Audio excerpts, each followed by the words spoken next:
You've probably heard it your whole life. Boost your immune system. But what if that advice is completely wrong? Today, we're going to explore a totally new way to think about your body's defenses, not as some army you need to strengthen, but as a super sensitive switch that needs precise tuning. Seriously, think about it. The idea of boosting your immunity is everywhere. It's on juice bottles, supplement ads, you name it. But what if that constant push for more and more power isn't just a little simplistic? What if it's the wrong goal entirely? For decades, we've pictured our immune system as an army. Something that's either strong or weak.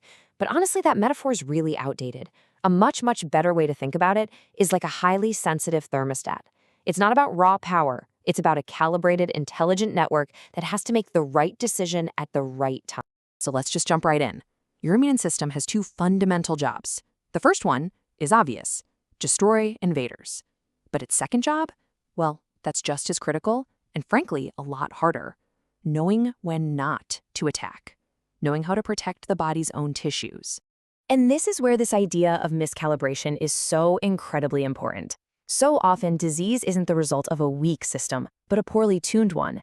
The delicate balance between its brakes and its accelerators gets all thrown off, and the whole network just goes haywire. So what happens when that immune thermostat gets stuck on high? Well, it usually leads to two major kinds of failure: overreaction and misdirection. Let's talk about overreaction. A classic case is a food allergy, right? The immune system completely misidentifies something harmless, like a peanut protein, as a lethal threat.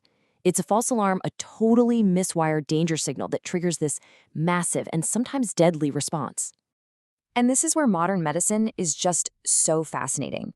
In 2024, the FDA approved a drug that, for the very first time, is designed to reduce allergic reactions to a bunch of different foods at once.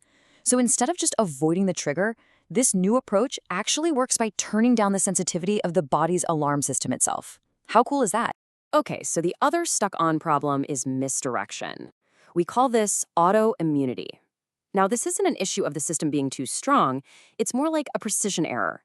The system's targeting goes completely wrong, and it starts attacking the body's own healthy cells. It's friendly fire.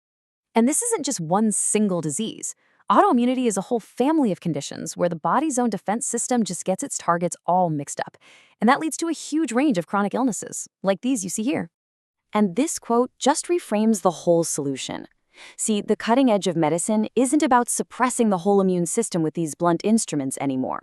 The new goal is to correct the faulty targeting, to basically be a precision mechanic, not a demolition crew. All right, so we've looked at what happens when the system is stuck on. But what about the opposite problem? What happens when it's been running on high for so long that it just burns out? Well, this leads to a really dangerous state of what's called immune exhaustion. When you're facing a chronic threat, like a persistent infection or a growing tumor, your key immune soldiers, these are called T cells, can enter the state of exhaustion. They basically lose their will to fight over time, and that leaves the body incredibly vulnerable. But here's a fascinating twist. Sometimes this exhausted state can actually be a good thing. In some autoimmune diseases, a partially exhausted immune system can act like a natural brake, preventing runaway inflammation from causing even more damage. It's so complex. And this complexity right here is exactly why the whole idea of boosting immunity just doesn't work. The goal isn't to just crank everything up to 11. The real art and science is in tuning the system, turning some parts up and others down with incredible precision. For a perfect real-world example of all this complex miscalibration in action, we really don't have to look any further than long COVID. It's something researchers are grappling with right now. In so many people with post-viral syndromes like long COVID, the problem isn't just in one organ. The real issue is the immune signaling network itself. That thermostat dial is just fluctuating wildly, causing all this chronic inflammation and messy, uncoordinated responses long after the initial virus is gone. So this brings us to the most hopeful part of the story, how this totally new understanding of the immune thermostat is completely changing the future of medicine. Instead of using these broad strokes that suppress the entire system, the next decade is all about these three highly sophisticated strategies. We're talking about precisely blocking only the signals that are overactive, actively retraining the immune system to tolerate things it shouldn't be attacking, and finding ways to re-energize those burned-out T cells. Ultimately, the most advanced skill in medicine might not be fighting the body, but actually becoming its teacher. The goal is to gently guide it, to reteach it what to fight, when to stand down, and critically, how to remember the difference for the long haul. So if you take away just one single thing from this explainer, let it be this. Your immune system isn't a simple weapon to be strengthened.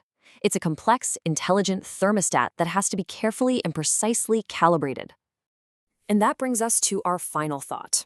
Thinking of your body's defense not as an army but as a system to be calibrated, well, that changes everything.